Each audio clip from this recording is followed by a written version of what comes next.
Hello folks, welcome back ladies and gents. I am the Bibliotech Nerd, and this is the show where we review comic books and graphic novels. Today's video is part of a small event that I've decided to do, which also includes Wednesday's video, Friday one, and next week's Monday and Wednesday. Not so long ago, when I was watching the trailer for the movie Shazam, I had an idea for what I want to call Fight Night.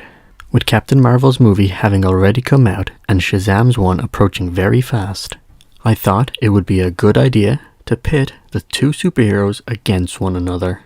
As such, to accompany such a video, I decided that today I would review the Life of Captain Marvel comic series. As far as I'm aware, it is the most recent and most complete comic series for Captain Marvel, so it only made sense to use it. Then on Wednesday I shall be looking and reviewing The Trials of Shazam. The climax to both of these videos will of course be on Friday with the release of the Shazam movie. I will also post the Fight Night on the same day.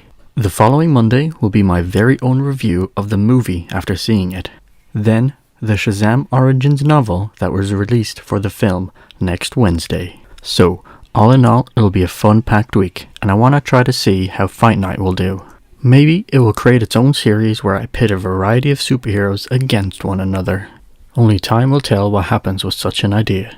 But for now, in today's video, we shall be looking at the life of Captain Marvel. Because I shall be looking at the whole released series in this video, the runtime will of course be longer than usual, so I'll attempt to be more precise and to the point in my summary of the events in the comic. So now, as I always do, we will look at a short summary of the series before moving on to the opinion spiel at the end. When former US Air Force pilot Carol Danvers was caught in the explosion of an alien device, she was transformed into one of the world's most powerful super beings.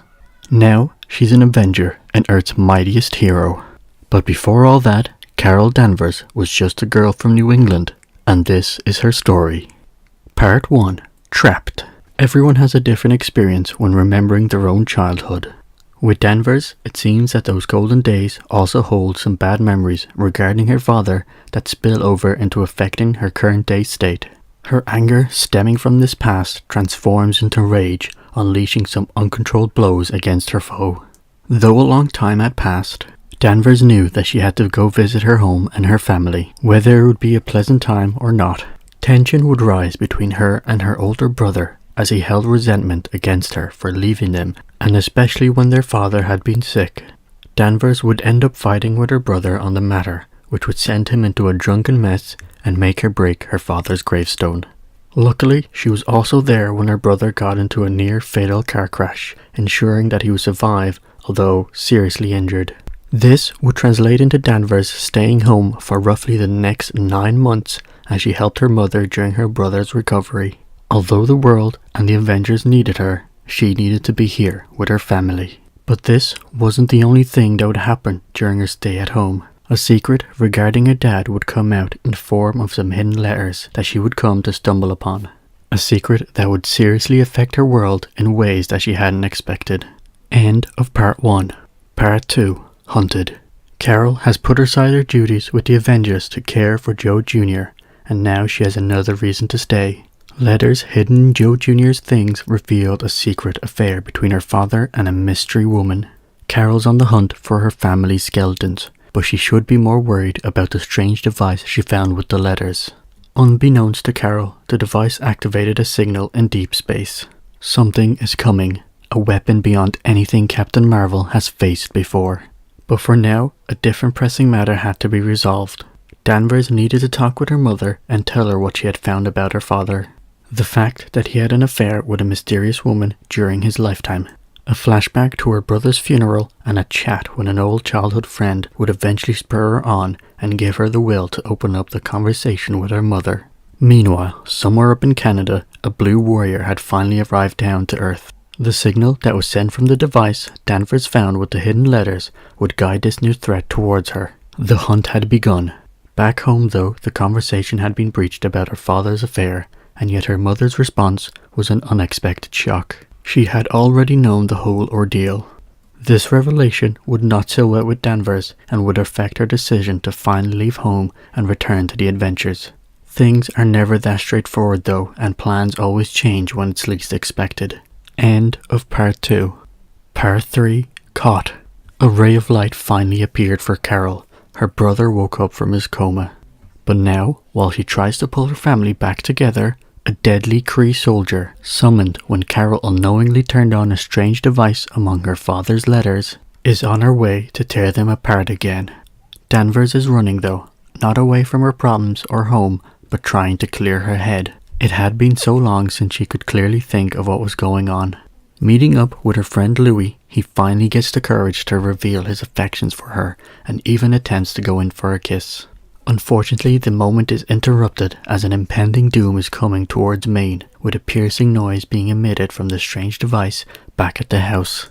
Danvers must spring back into action as Kree drones attack the main street, wreaking havoc upon the small community. She is able to quickly take care of the drones with very little effort, but something more powerful is going straight for her house. The blue Kree warrior has finally arrived at her destination, and to Danvers' surprise, she is not there for her. It seems that her mother had kept some secrets of her own from Carol, as she was in fact a being not from this world. End of part 3. Part 4, Challenged. The life of the Kree is not an easy one. It is forged in the fires of battle and war. The life of Marielle, Danvers' mother, is no different than the Kree that had come before her. Becoming a captain at such a young age had gained her the favor of the Empress, and had sent her on a special mission to planet Earth that would forever change her life. At present though, the advancing Kree warrior had no time for stories of the past, and would quickly set upon the Danvers and her mother. Although many years had passed, Marielle still remembered her training and was able to fight back the warrior and cause a temporary retreat. With a short pause from the fighting, we once again take a look at the past and see how Danvers' mother had met her father, and of course how they eventually fell in love. It is not an easy task to raise a child that has otherworldly powers from birth, a notion that weighs heavily on Danvers' father, which eventually begins to change him as a person and puts a strain between him and her mother. But this small respite and recounting of the past is cut short as once again the Kree warrior returns. This time though, she quickly grabs Joe Jr. and raises the stakes much higher than they were before. End of part 4.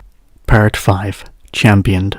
Branded a traitor when she had abandoned her Kree mission to stay on Earth and raise Carol, Marie has been sentenced to death, and now her punishment has come due. Carol and her mother managed to wound the Kree cleaner, but it soon returned and is now holding Joe Jr. hostage. Danvers always knew there was something different about her. She could never quite put her finger on it, but she always needed to reach higher, go faster, and push limits. Throughout her life, something inside had been pushing her to strive for something more. At this moment though, Danvers had to worry about those who were now in danger from the Kree warriors' rampage across town. Joe Jr. was still in her grasp and his life was at stake. The fighting is fierce as both Danvers and Marie must work together if they have any hope of trying to achieve victory. Combining their powers, they try to blast the warrior into oblivion, but their efforts are not quite enough. The day is not theirs though, as the Kree warrior creates a sharpened spear from her armor and throws it directly at Danvers. Like any mother, Marie's instincts quickly kick in and makes her jump in the way, catching the spear head on. With the justice of Hala enacted, there is no more need for fighting, and the Kree cleaner leaves Earth. End of part 5 and end of story. So, that wraps up the short summary folks, and moving on to the opinion spiel. So, this comic is kind of going to get a bit of criticism from me now, and it kind of all starts with how they portray the father. So the character progression of the father makes absolutely no sense why he would turn from what we see a nice, caring person to a horrible father. He was not portrayed as a psychopath when he first met Marie, and secondly, when he found out that she's an alien and that there's people after her, it wouldn't really elicit a response where he would become embittered and angry towards his own children, that he himself states that he wishes to protect them.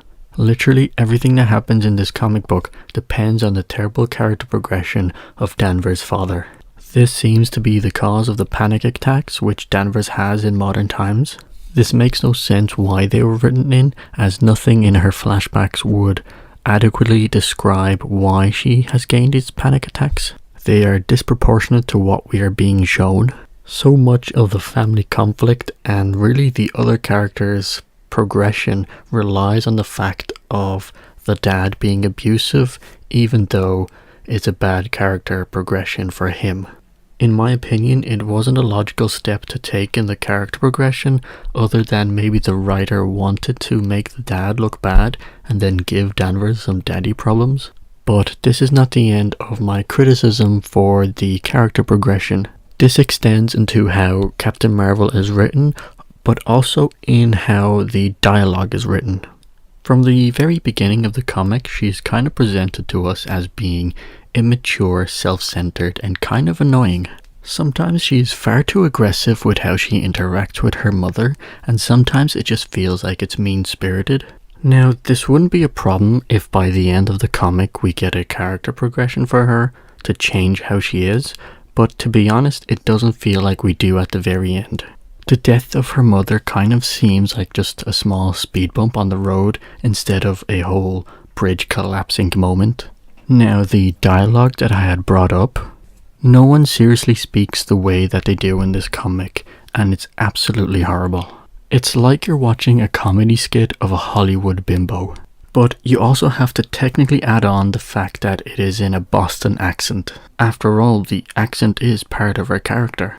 To be honest, I think that generally writers like to add on a lot of characteristics for their individual, but then they forget how it comes out and is presented in the end product. If I was being honest and picky, the fact that Danvers is a captain in the Air Force does not match how she interacts with people and how she interacts with life. Joining one of the branches of the armed forces isn't quite like working in a local convenience store. It does dramatically change the person. Honestly, the whole captain part of the Captain Marvel doesn't seem to quite fit in this comic. It doesn't seem to have actually added anything to her character progression. It just seems like the writing completely forgot about this whole aspect of her character, and that it was never really written and presented properly, or her character was dematurized and just made quite annoying. Now, a bit of a less negative note, the whole affair that the father had, the whole spin on it that it was actually the mother who he was writing to, it was okay, it was nothing quite special. It was an intriguing enough addition to the comic as a whole. But other than that, I didn't quite like the storyline. It didn't excite me for the character as a whole or wanting to find her in different comics. It kind of painted her in a negative light. Now, moving on to looking at the art for the video. There's really only one big criticism that I kind of want to point out, and that would be the shadow work. First and foremost, it doesn't match the color palette for the rest of the comic. Now, I know that may sound strange, but the easiest way to describe it is that if someone got a painting that is watercolor, and then they decided to use a Sharpie to do the shadowing. The second thing is that it's not consistent throughout the comic. Also, it's not really realistic to what the shadow is coming from. Other than that, the rest of the art was kind of acceptable. Some of the front covers for the comics had a very nice aesthetic. But other than that, there's nothing else really to say about the art. So all in all, I would probably give this comic series a 4 out of 10. As an origin story, it wasn't really that exciting or interesting, and the flaws that come from it kind of gives it a very bad score. But, of course, this won't affect the fight night that is planned for Friday. She will be in her full power and ready to rumble. Now, I hope you enjoyed this video. Do stay tuned for Wednesday when I'll be doing Trials of Shazam, and then of course for Friday when I'll be doing Fight Night between Captain Marvel and Shazam. Let me know in the comment section below what you think about my review. Don't forget to like, subscribe, and I shall see you next time.